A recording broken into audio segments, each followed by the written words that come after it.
نحمد و نصلی علی رسولہ الکریم اما بعد فاعوذ باللہ من الشیطان الرجیم بسم اللہ الرحمن الرحیم۔ معزز طلبہ کرام، آج ہمارا موضوع ہے زکوٰۃ۔ سب سے پہلے تو یہ کہ زکوٰۃ عربی زبان کا لفظ ہے اور زکوٰۃ کے معنی پاک ہونے کے ہیں، اور دوسرا معنی اس کا یہ ہے کہ پھلنا پھولنا، بڑھنا، نشوونما پانا۔ اب زکوٰۃ کی تاریخ کیا ہے، زکوٰۃ کا حکم کب سے آیا اور یہ کون سی عبادت ہے، کتنے نمبر پہ ہے؟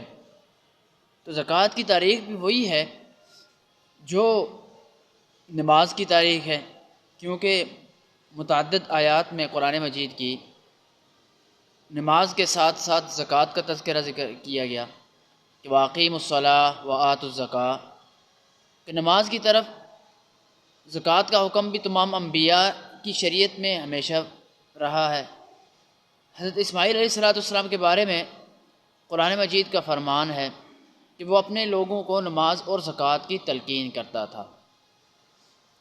اب دیکھیں کہ زکوٰۃ صرف غرباء اور فقراء کی کفالت ہی کا ذریعہ نہیں، بلکہ وہ نماز کے بعد اہم ترین دوسری عبادت ہے جس کے بغیر دین ایمان مکمل نہیں ہوتا، کیونکہ نماز کا تعلق انسان کی بدنی عبادات سے ہے اور زکوٰۃ کا تعلق انسان کی مالی عبادات سے ہے۔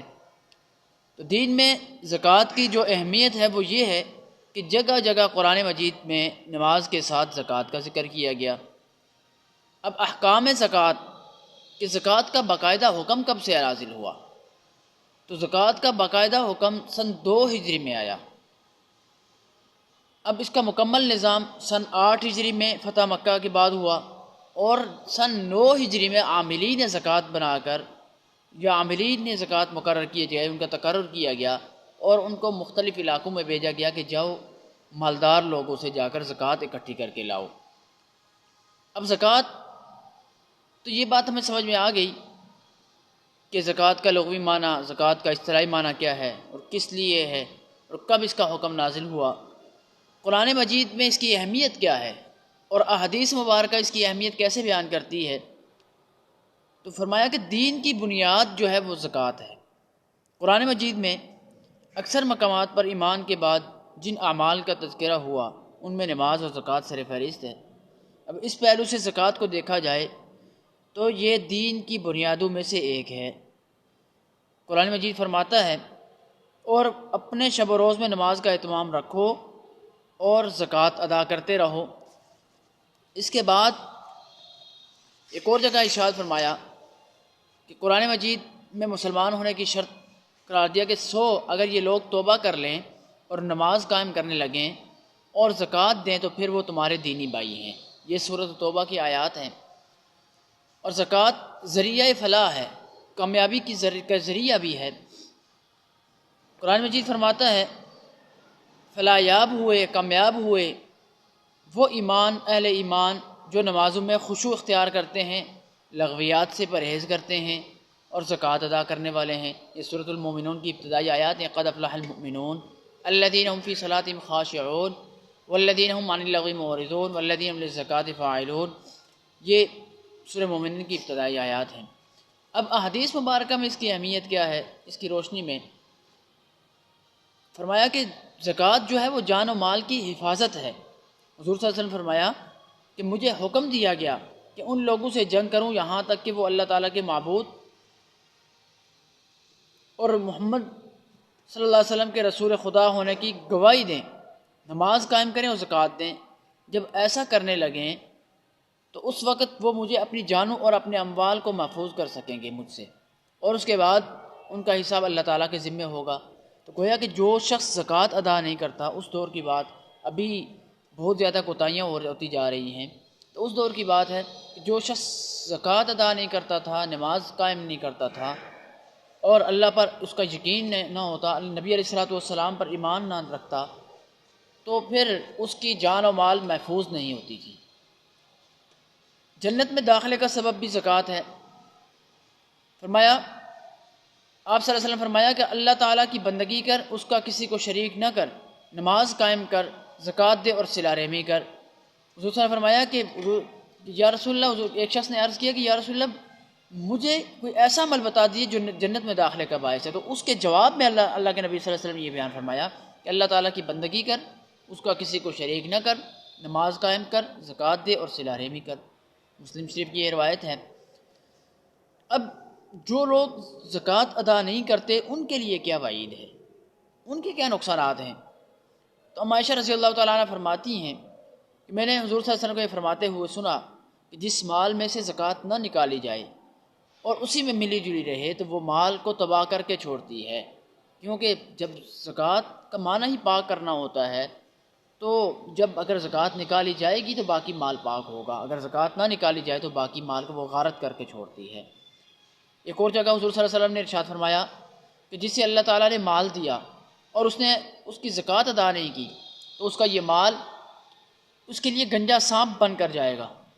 قیامت کے دن اس کے لیے گنجا سانپ ہوگا جس کی آنکھوں پر 2 سیاہ نقطے ہوں گے، تو قیامت کے دن اس کی گردن میں توق بنا کر ڈالا جائے گا، پھر وہ اس کی گال، اس کی باچھیں پکڑ کے کھینچے گا اور کہے گا کہ میں تیرا مال ہوں، میں تیرا خزانہ ہوں۔ کتنی سخت وعید ہے، کتنے سخت نقصانات ہیں، دنیا کے اندر بھی نقصانات ہیں اور آخرت میں نقصانات ہیں۔ یہ بات تو واضح ہو گئی کہ نماز زکوٰۃ کا قرآن مجید کی میں اہمیت کیا ہے اور احادیث مبارکہ کی روشنی میں کیا اہمیت ہے۔ اب آتے ہیں نصاب زکوٰۃ کی طرف۔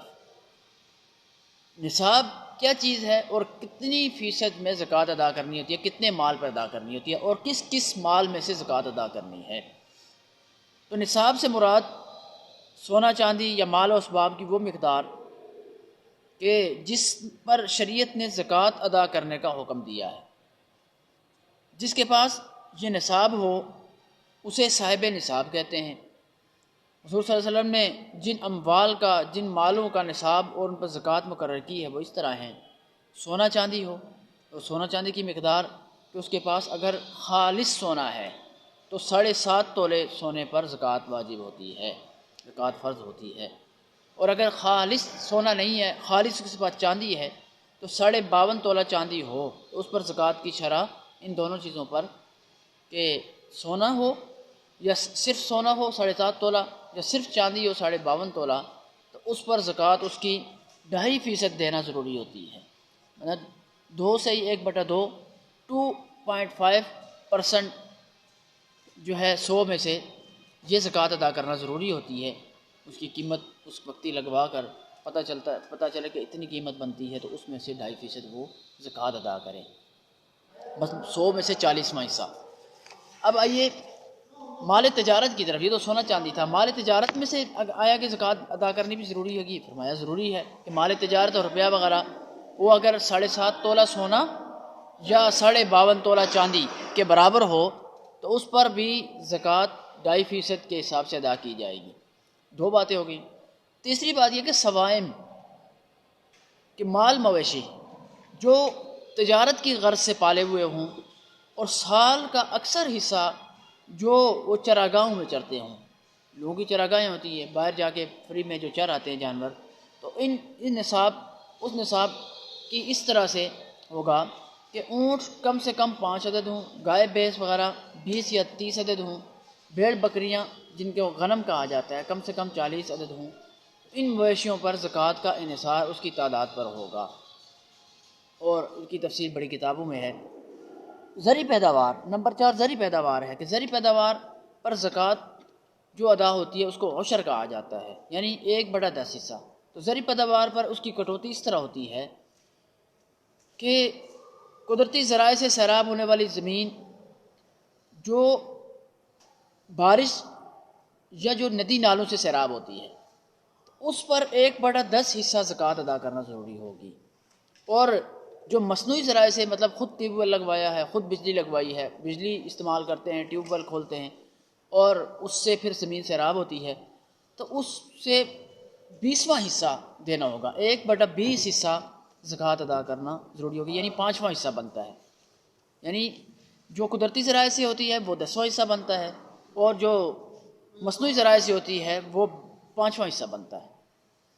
نمبر 5 معدنیات ہیں، یعنی وہ چیزیں جو زیر زمین ہوتی ہیں، وہ خزانہ جو زیر زمین ہوتا ہے، تو اس کا خمس ادا کرنا ہوتا ہے، اس کی زکوٰۃ خمس دینی ہوتی ہے، یعنی 5واں حصہ ادا کرنا ہوگا۔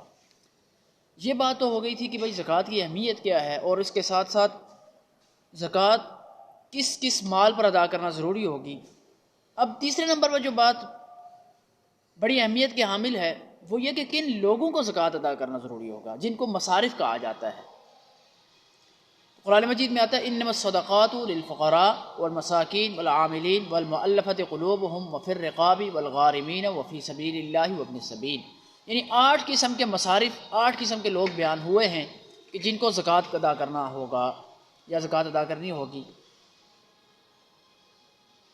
سب سے پہلے فقراء، ہر وہ شخص جو غنی نہیں بلکہ محتاج ہے یا فقیر ہے، جو دست سوال دراز کرتا ہے، جس کے پاس کچھ کھانے پینے کے لیے نہ ہو۔ نمبر 2 مساکین، ایسے مجبور و محتاج لوگ جو قسم پرسی کی حالت میں ہوں، خودداری کے سبب وہ سوال کے لیے دست دراز نہ کرتے ہوں، سوال سے احتراز کرتے ہوں۔ یا فقراء کی، مساکین کی دوسری تعریف بھی ہے، یعنی ایک وقت کا کھانا بھی کسی کے پاس نہ ہو۔ مساکین ایک وقت کا کھانا ہو، دونوں قسم کے لوگ، یعنی دونوں کی تعریف ایسی بیان کی جا سکتی ہے۔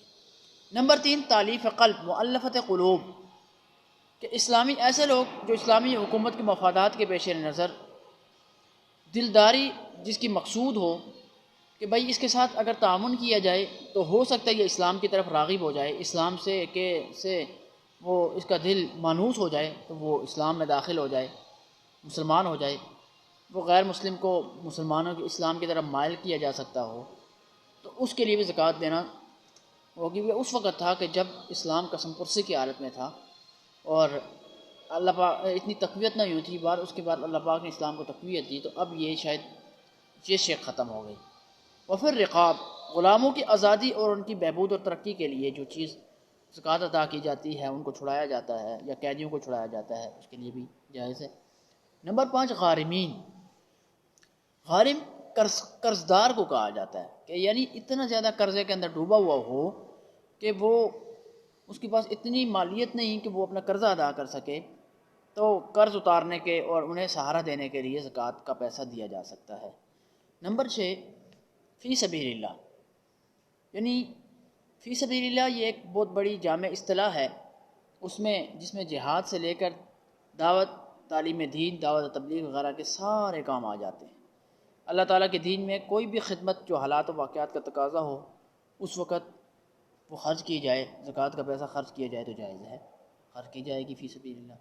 نمبر 7 وابن السبیل، وابن السبیل مسافر کو کہا جاتا ہے۔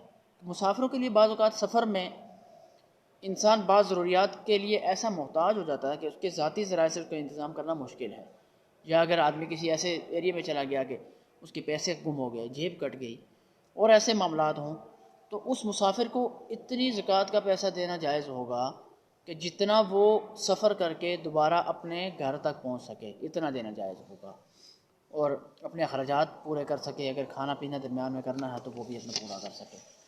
نمبر 8 عاملین زکوٰۃ ہے، عاملین کہ جو گورنر، آج کل ہمارے معاشرے کے اندر، ملک کے اندر گورنر کا نظام ہے، گورنری کا نظام، تو تو وہ افراد جو زکوٰۃ کے محکمے میں کام کرتے ہیں ان کی اجرت بھی زکوٰۃ سے دی جاتی ہے۔ اب یہ تو ہو گئی مصارف زکوٰۃ کے وہ لوگ جن کو زکوٰۃ دینا ضروری ہوگا۔ آگے زکوٰۃ کے انفرادی زندگی پر اثرات کیا ہیں یا اجتماعی زندگی پر اثرات کیا ہیں؟ جب انفرادی زندگی پر اگر نظر ڈالی جائے تو سب سے پہلے انسان کا اپنا نفس پاک ہو جاتا ہے۔ دوسرا یہ کہ نفاق کا علاج ہوتا ہے، حضور صلی اللہ علیہ وسلم نے بھی مال و دولت کو اپنی امت کا فتنہ قرار دیا ہے، تو نفاق کی اس بیماری کو اس کی بیماری کا مؤثر علاج یہی ہے، انفاق فی سبیل اللہ کیا جائے۔ تو زکوٰۃ کا عمل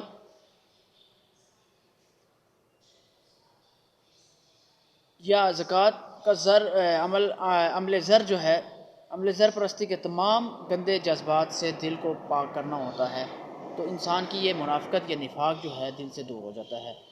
اور محفوظ تجارت یہ زکوٰۃ ہے انسان کی۔ صدقات کا بڑھنا، اس سے صدقات جتنے بھی آدمی زکوٰۃ ادا کرتا ہے تو اس کے مال کے اندر اللہ پاک برکت عطا فرماتے ہیں۔ اور سب سے جو مین چیز ہے، بہت اہمیت والا چیز ہے کہ اللہ تبارک و تعالیٰ کی محبت کا ذریعہ زکوٰۃ ہے۔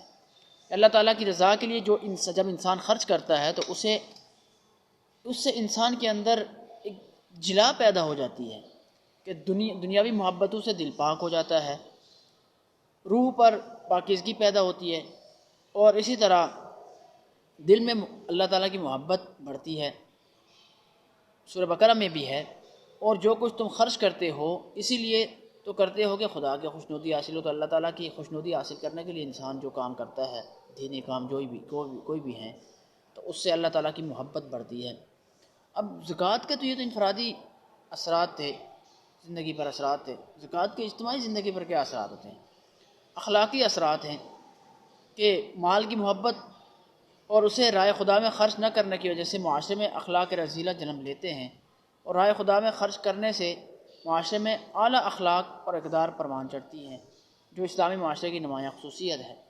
نمبر 2، گردش دولت، کہ بھئی یہ مالداروں کے جیبوں سے نکل کر غریبوں کے جیبوں میں جاتی ہے، اور دوبارہ وہ اس روپے پیسے کا سرکل چلتا ہے۔ غریب جا کے اس پیسے سے کیا کرتے ہیں؟ سامان خریدتے ہیں، اپنی ضروریات اشیاء ضروریہ خریدتے ہیں، تو دوبارہ پیسہ لوٹ کر کس کی جیب میں آتا ہے؟ وہ مالداروں کی جیب میں آتا ہے۔ تو یہ گردش دولت ہے۔ نمبر 3، معاشی ترقی، معاشرے میں زراعت و تجارت، صنعت و حرفت وغیرہ کو فروغ حاصل ہوتا ہے کہ بھائی مالدار جب اس سے روپیہ پیسہ باہر لگاتے ہیں، دیتے ہیں، اس سے جب تجارت ہوتی ہے اسی پیسے سے، اس تجارت کے بعد بھی کیا ہے؟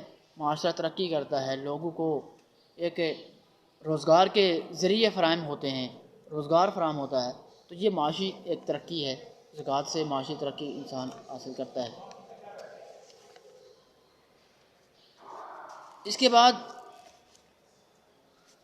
ایک چیز ہے، ناداروں کی کفالت ہوتی ہے کہ جو لوگ اپنی اشیاء ضروریہ اچھے طریقے سے خرید نہیں سکتے، ان کے لیے ان کے پاس پہننے کا کچھ نہ ہو اور معقول انتظام نہ ہو سردی اور گرمیوں کا، اور اسی طرح ان کے پاس کھانے پینے کا کوئی اشیاء ایسی نہ ہوں کہ جس سے وہ اچھی کھا سکیں اور اپنی صحت کا خیال رکھ سکتے ہیں، اور اپنے بچوں کی کفالت کر سکتے ہیں، اپنی بیوی کی کفالت کر سکیں، تو اب ان کی کفالت کی ذمہ داری ایک زکوٰۃ والا لے لیتا ہے۔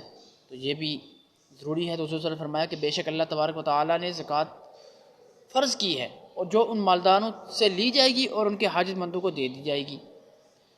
تو یہ اثرات تھے اجتماعی اور انفرادی زندگی پر زکوٰۃ کا۔ مصارف بھی آپ حضرات کے سامنے آ گئے، اور اس کے ساتھ ساتھ کہ کس اموال پر، کس مال پر زکوٰۃ ادا کی جائے گی، کون کون سا مال ہے، وہ بھی آپ حضرات کے سامنے آ گیا۔ اللہ پاک ہمیں عمل کی توفیق عطا فرمائے۔ السلام علیکم ورحمۃ اللہ وبرکاتہ۔